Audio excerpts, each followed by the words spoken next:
Mr. President, there's been a lot of discussion in the media over the last couple of weeks about what President Trump is going to do and should do with the Paris Climate Agreement. We know all about this agreement. It was entered into by President Obama in December of 2015 at the United Nations annual party that they hold, the 21st Annual Conference of Parties. Let me explain what this is. It was 21 years ago that they decided, the United Nations, they'd always been quite offended every time something happened that they were doing in the United Nations that was not in the best interest of the United States. Several of us would call and threaten to withhold some of our funds supporting the United Nations. And of course, the United Nations has always wanted to be independent. They wanted to be not accountable to anyone. So consequently, they put together these parties. The best way for them to do that is if they could somehow be funded independently and not be accountable to the various countries, not just the United States, but any of the rest of them. So let me. So they hold this meeting on December of every year, and they hold it at very exotic places, and everybody gets really excited. They have 192 countries, Mr. President. 192 countries come in, and what they're trying to do is get them all to limit their CO2 emissions. And of course, they all come in because 99% of the countries, of the 192 countries, are ones who want to get money out of this deal. And I ran into a friend of mine from Benin, West Africa, and this is several years ago. And I said, you know, why are you here? Well, you're not really don't agree with this stuff. And they said, well, no, but this is where the money is. This is the biggest party of the year. You know, one of the worst things that ever happened in their big party they had in South America someplace, don't remember where, is when they ran out of caviar. And so they have these big meetings, and they have them every year. Well, the last one I went to was December of 2009. It was in Copenhagen. You might remember that it was just after President Obama was elected, and he and his administration were pledging to the 192 countries that we were going to pass a form of cap and trade. Well, they all went to Copenhagen, and I mean Nancy Pelosi, Hillary, John Kerry, Barack Obama. They all went there and told them that we were going to have pass cap and trade here in the United States. So they all needed to follow for him. Now this is interesting because of the 192 countries he was talking to, most of them didn't even know our form of government. They didn't know that we had a Senate that had to confirm these things, or that we even had a legislature. So they assumed that was going to happen. I remember right after they left, I went to Copenhagen. I had to go in the morning and get back in time for votes, all in one day. And I did that, and I felt at that time they termed me as the one-man truth squad. And I told them, under no circumstances, this is 2009, were we going to pass any kind of cap and trade in this country? And I was right. And they were shocked over there because they assumed if the president said we're going to do it, that we were going to do it. And you know, the legislation was estimated at that time to cost between $300 and $400 billion. And that's per year to implement. But it never came to a vote because the Democrats, though they had, at that time, keep in mind, this is 2009, they had control of the White House, they had control of the House and the Senate, and they had, at that time, 60 votes in the Senate. But they couldn't get the votes because it was too expensive. And so many people thought it was the first time we had considered cap and trade, but it wasn't. We had been working on that for years. They first tried it in 2003. In 2003, we had a bill before the United States Senate, and I remember being down here because at that time I was chairman of a subcommittee of Environment and Public Works that had that jurisdiction. So I was down here to try to make sure that thing wasn't going to pass. And sure enough, it didn't. We defeated it 43 to 55. Then the same group tried it again in 2005. But at that time, they only got 38 votes, and that failed. Then in 2008, and it was Senators John Kerry and Joe Lieberman tried it again, and of course, at that time, it failed again. Now, that's a far cry from the 60 votes it was necessary in order to get something like that to pass. So we've been looking at that with various forms of legislation for quite a number of years. Now, after suffering those embarrassing defeats in the Senate, President Obama sought to do by regulation what he couldn't do through legislation. He tried to do by regulation. Now, that's how we got the Clean Power Plan. And I just think it's important to think back as to, where we got to this point.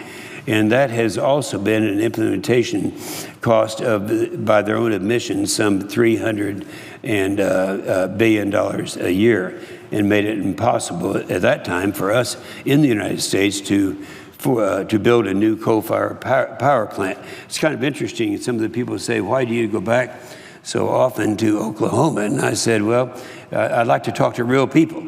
I can remember being in Shattuck, Oklahoma. I bet the chair doesn't even know where Shattuck is. It's out in western Oklahoma. And a guy said, now explain this to me. No, this actually was during the Obama administration.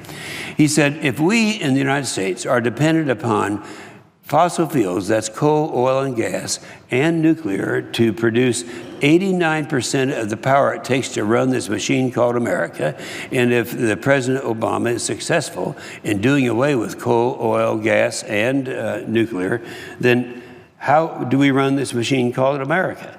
And so for that reason, the president decided he was going to do this with regulations. And I'm going to, at the end of my remarks, I ask unanimous consent that this list of all the regulations, there are 47 of them, that we have been able to do away with in the first 100 days, that be made a part of the record at the conclusion of my remarks. Without objection. So anyway, a few weeks ago, he signed an executive order instructing the EPA to unwind the United States from this regulation. And that's exactly what my friend, EPA Administrator Scott Pruitt, is working to accomplish right now. Now, while the president has disavowed the Paris Agreement, he has not pulled out as of this time. He's been kind of busy doing other things. And I understand there are a lot of competing voices on this front. So many people don't believe the Paris Agreement is binding. And while that is true, to a certain degree, it's kind of short-sighted. I'm speaking today because I believe the president should make a clean exit from the Paris Agreement and avoid a lot of confusion. And there are two key reasons that I want to do that. First one, reason number one is if we remain in the agreement, we are putting ourselves at significant litigation risk. The Paris Agreement commits the United States to lowering its greenhouse gas emissions by 26 to 28% by 2025. This is interesting because in the Paris Agreement that took place, the president at that time, President Obama, was getting just a little bit panicky. He'd already gone to 7 of these and had been unable to pass any kind of an agreement that would accomplish his goal of putting coal, oil, gas out of existence. And so this agreement that he made unilaterally saying, I agree on behalf of the United States of America that we will reduce our emissions of CO2 by between 26 and 28% by 2025. Well, we all know that the environmental community wants to do whatever it possibly can to regulate carbon. And there's a reason for this. You might wonder why this is. There's a professor named Richard Lindzen. Richard Lindzen's a professor at MIT, and is one of the top professors in this discipline. He said, if you control carbon, you control life, and that it makes it a bureaucrat's dream. And so, yes, in fact, that was what he was trying to do. And that's all they want. And so if we stay in the Paris Agreement, environmentalist groups, radical groups would, not just the normal, would be able to sue the EPA to force it to regulate greenhouse gas emissions under Section 115 of the Clean Air Act. Section 115 of the Clean Air Act is entitled International Air Pollution. This section is triggered when a country asserts that our pollution is harming them, establish an endangerment finding, and when there is a reciprocal agreement between our countries and those countries that have such a regulation. Now, it's not difficult to imagine that if we remain in the Paris Agreement, that the environmentalists, NGOs led by the Natural Resources Defense Council, the Environmental Defense Fund, the Sierra Club, and others will file lawsuits against the EPA as it takes legal steps to deregulate the Clean Power Plan. Now, while there has not been an international endangerment finding, the environmentalists would be working to force the issue. Further, they would make the case that the reciprocal requirements of Section 115 of the Clean Air Act are met by the Paris Climate Agreement. Now, even though it's not binding at the international level, the environmentalists could, with a sympathetic judge, make a case that the administration has made the reciprocal agreement by staying in Paris. It would sound good, and you know it's not too hard to find a sympathetic judge nowadays. And this is something that they've been planning to do all along. They built this back door into the agreement as the Obama administration was actually writing it. Now you ask, why are certain lawsuits, why would they be filed? A former general counsel of the Sierra Club, David Bookbinder, said that Section 115 of the Clean Air Act is, quote, these are his words now, the silver bullet de jure of the enviros, and they are dead serious about this, meaning that they believe that the Paris Agreement clearly states that it meets the reciprocity test established by Section 115 of the Clean Air Act. Now, if you've noticed, the environmental groups have been very silent about whether the administration should stay in the agreement or not. We all know they want us to stay in the agreement, but why be so quiet at this time? Because we haven't heard from them. Well, the reason is I think the environmental groups that are trying to accomplish this see that there's a real progress being made to convince the president to stay in the Paris Agreement, which means they could have their wish of greenhouse gas regulations. If we stay in the agreement, they could sue the EPA and force regulations under Section 115. So they've been very quiet, and they don't want the President Trump to know that they'll also benefit if we stay in the agreement. Now, because of this, they're allowing people to believe nothing will happen by staying in the agreement. And I've heard this from Republicans and Democrats. It doesn't really make too much difference, because if it is sent for ratification, the votes aren't there, and everybody knows it. In the meantime, you're suffering through the lawsuits. So they just don't want us to know it as well. Could it be that a Republican president would give them the tools they need to force greenhouse gas regulation even without meaning to? And it's a possibility. And this is why the president needs to make a clean exit from the agreement. If the president stays in the Paris Agreement, he's putting at risk our ability to accomplish his campaign goals, namely ending the war on fossil fuels and rescinding the Clean Power Plan. He has already taken the executive steps he needs to do on this front, and the EPA is currently on solid legal footing, but we must not limit the effectiveness of these key steps by remaining in the Paris Agreement. So that that's reason number one. Reason number one, if we remain in the agreement, we're subjecting ourselves to all the lawsuits that would be out there. But the other reason, the second reason I mentioned, even if we pull out of the agreement, we will still have a seat at the table. I've heard the statement quite often. In fact, it's by some people in the Trump administration. They say we don't want to pull out of it because we want to maintain a seat at the table. As they have these meetings every December, we want to be there so we can express what America really is and is planning to do and is not planning to do. So, but let's keep in mind the seat at the table was established way back in 1992. And that was when they had the United Nations Framework Convention on Climate Change, the UNFCCC. This is the 1992 treaty that supports all the big parties that meet every December that are held in the exotic locations I mentioned. And that group was the foundation of the Paris Agreement and the foundation of the Copenhagen discussions in 2009. 2009 is when they had the event in Copenhagen at that time. That is the one where all the people went and told them that we were going to pass cap and trade, which we weren't going to go and pass cap and trade, and we didn't.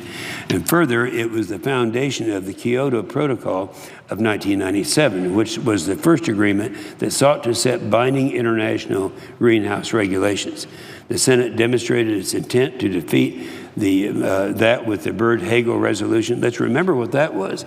The Byrd-Hagel resolution by Senators Byrd and Hagel was right here in this chamber, and they said that we're going to oppose the ratification of any treaty that does one of two things.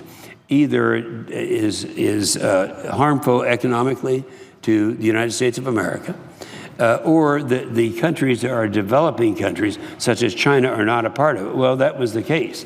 And so the Kyoto Protocol of 1997 was a natural follow-on from that decision that was made. So even if President Trump moves the United States as a signatory to the Paris Agreement, we will continue to have a seat at the table, and the president will have the ability to negotiate further deals. That's already done. That was done and is inescapable. It was done back in 1992, and we've been a party to that protocol and have been ever since then, and will continue to be, regardless of whether or not the president pulls out of the Paris Agreement. Now, in the event the president does decide to stay in the Paris Agreement, he will need to send it to the Senate for ratification. This is because the Paris Agreement meets 7 out of 8 criteria established by the State Department to determine what constitutes a treaty. An agreement need meet only one of these, and this meets 7. So it would have to come in for confirmation.